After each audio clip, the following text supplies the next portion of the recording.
Hola, ¿qué tal? Amigos de la Red Estatal de Museos de Hidalgo. Muchas gracias por la invitación a platicar con ustedes. Voy a compartir una presentación relacionada con los temas que quisiera compartir con ustedes. Esto que voy a platicar deriva de algunas experiencias relacionadas con un proyecto que se llama Museos sin Paredes, que he estado desarrollando, y también de las experiencias que he tenido como coordinador de exposiciones en la Biblioteca de Investigación Juan de Córdoba, que se ubica en la ciudad de Oaxaca. Lo que quisiera compartir con ustedes hoy tiene que ver con el tema del Día Internacional de los Museos de este año, de 2022, que tiene que ver con el potencial de los museos. Y desde esta perspectiva, eh, quisiera comentar con ustedes la manera en que creo que la diversidad museológica, puede ser importante para los museos comunitarios. Eh, Situándonos en la museología más amplia, o sea, en la museología general, en la forma en que se entienden los museos hoy en día, pues es muy diversa y también muy diferente a como podrían haberse entendido hace 40 o 50 años, porque ha habido en las últimas décadas muchos replanteamientos acerca de qué es un museo, de cuáles son sus funciones, de quiénes intervienen en los museos, qué tipo de perspectivas se presentan, qué tipo de objetos, qué tipo de lenguajes, e inclusive qué tipo de lugares son los lugares donde se desarrolla la museología. Como ejemplos vemos ahí que tenemos hoy en día museos de juguetes antiguos o de donde las lenguas indígenas tienen un lugar, museos que tienen que ver, por ejemplo, también con la memoria, con las reivindicaciones sociales muy diversas, también todo lo que tiene que ver con interactividad, con lenguajes combinados, lenguajes híbridos, como el caso de cuando se combina el lenguaje del arte tradicional con el arte contemporáneo, y también todo lo que tiene que ver con redes sociales. Es un mundo muy diverso el que hay hoy en día en cuanto a museos, muchas formas de entender a los museos, muchas temáticas posibles en los museos. Es realmente un panorama. Basta, por ejemplo, ver lo que existe en Ciudad de México para darnos una idea de qué tan amplia es el quehacer y los tipos de museo y los tipos de experiencias. Como parte de esta diversidad de experiencias que se han desarrollado, pues en México surgieron los museos comunitarios y toda una serie de procesos que pues ya tienen cerca de 50 años y que ya se han sistematizado, que ya existen manuales, estudios diversos sobre este tipo de museo, que muy probablemente sea en su tipo el más numeroso, el que tiene más representantes en nuestro país. El Sistema de Información Cultural indica que en México hay 215 museos comunitarios. Yo creo que esto es una cantidad que realmente es mayor, es probable que sea el doble o quizá más. Pero bueno, en cualquier caso, sin duda que son los museos más numerosos, y esto nos habla de un de un modelo que ha sido bastante exitoso. Sin embargo, también pues podemos observar y quizás conocemos que hay problemáticas en torno a los museos comunitarios, algunos, por ejemplo, que han tenido que cerrar o que se ha reducido el apoyo, y los factores que pueden incidir en esto son muy diversos, sin duda, y yo creo que algunos de ellos tienen que ver pues con lo que está pasando en el sector cultural en un sentido más amplio, ¿no? Como reducción de presupuestos o eliminación de programas. Sin embargo, precisamente porque este modelo de los museos comunitarios está enraizado en una fuerza local y en iniciativas locales, creo que si consideramos algunos aspectos que tienen que ver con el concepto que está detrás del quehacer del museo y de qué es un museo, podemos quizá mejorar o solucionar o incluso enriquecer la experiencia de los museos comunitarios. ¿A qué me refiero? Bueno, pues en esta rica experiencia que ha habido en los museos comunitarios mexicanos, es posible ver que actualmente y en esta trayectoria hay ciertas temáticas que son muy recurrentes, ¿no? Por ejemplo, casi todos los museos comunitarios tienen colecciones de arqueología, tienen cuestiones que tienen que ver con historia, que tienen que ver con arte popular.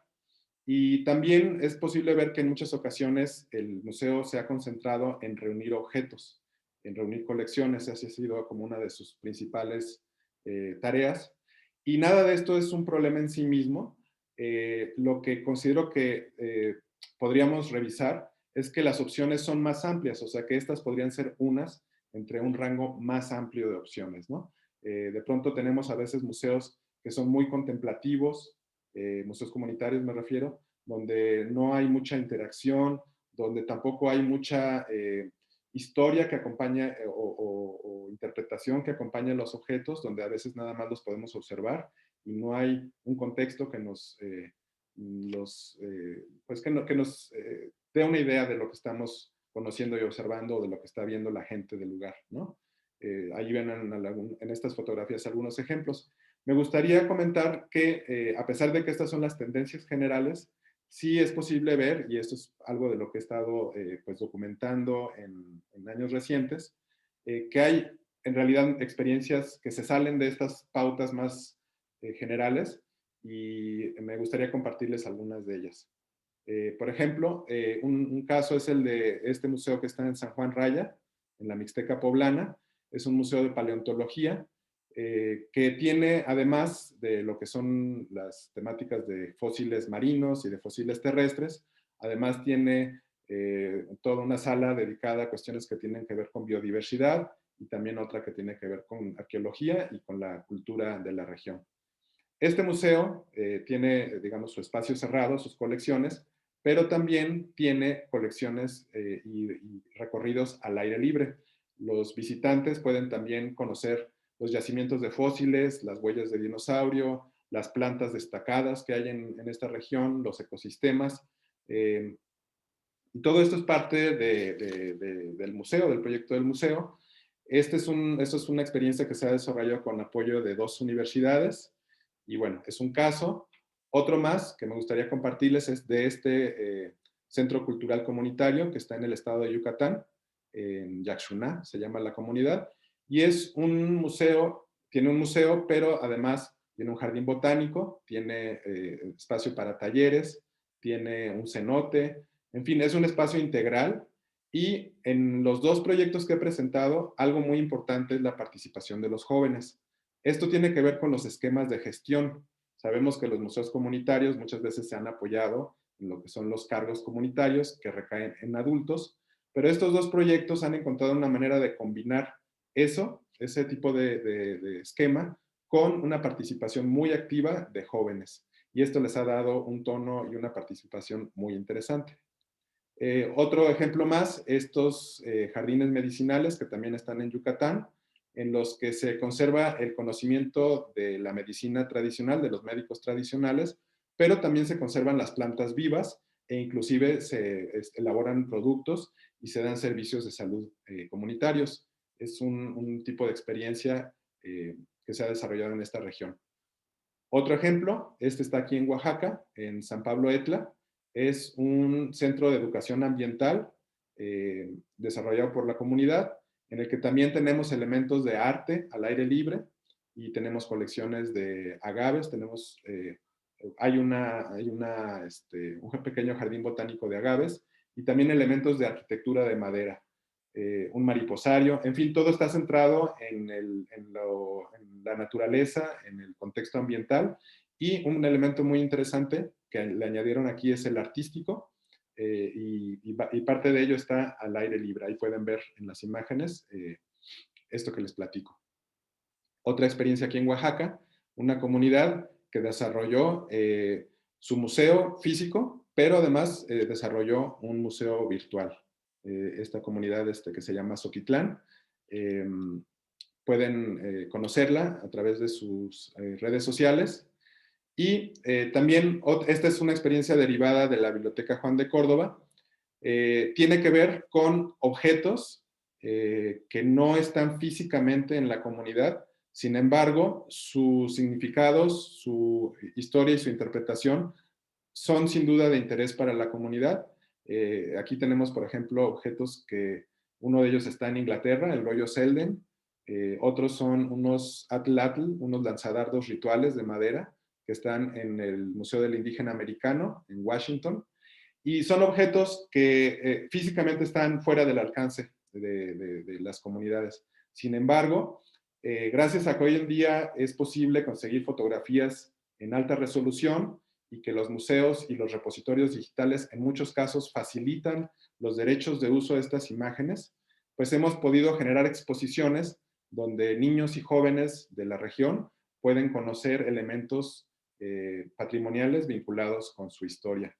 Y es el mismo caso este que que desarrollamos en San Andrés Chicahuastla, es una comunidad triqui, que también hay fotografías y imágenes que se han ido haciendo de esta comunidad y que están resguardados en diferentes archivos, en diferentes museos, pero gracias a que hoy en día la tecnología digital permite compartir y que hay muy buena disposición en algunos casos de parte de los repositorios, de los museos, se comparten imágenes en alta resolución y hemos generado exposiciones para que en los lugares en donde estos registros históricos corresponden, pues puedan ser conocidos, ¿no? Entonces, esto tiene que ver en particular con la posibilidad que nos da el patrimonio digital y los repositorios digitales para que podamos tener contacto con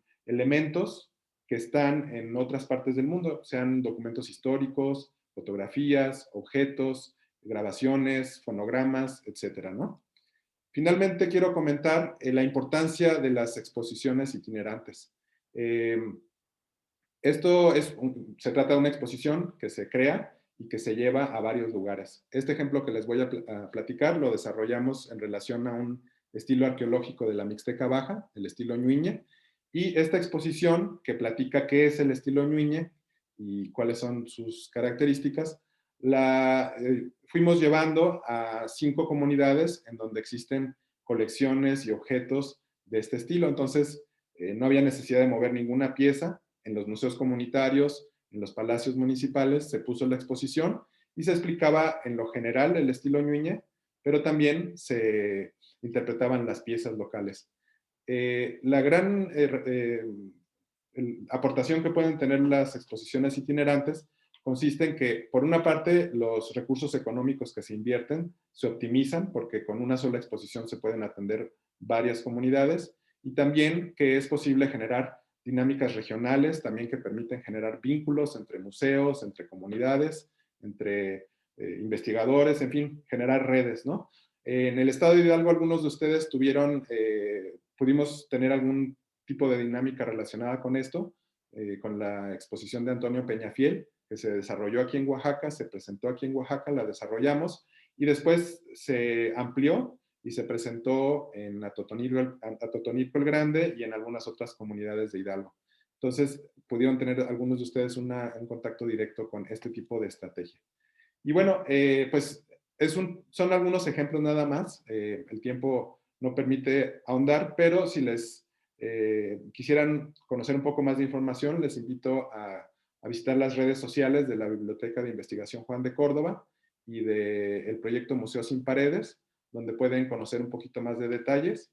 Y bueno, pues todos estos aspectos, este tipo de estrategias diversas, este tipo de experiencias diferentes, de tipos de patrimonio distintos, son parte de lo que considero que puede enriquecer y ampliar el potencial de la museología comunitaria para que haya pues una diversidad de experiencias que reflejen la diversidad que de hecho existe entre comunidades en el patrimonio natural y cultural del país.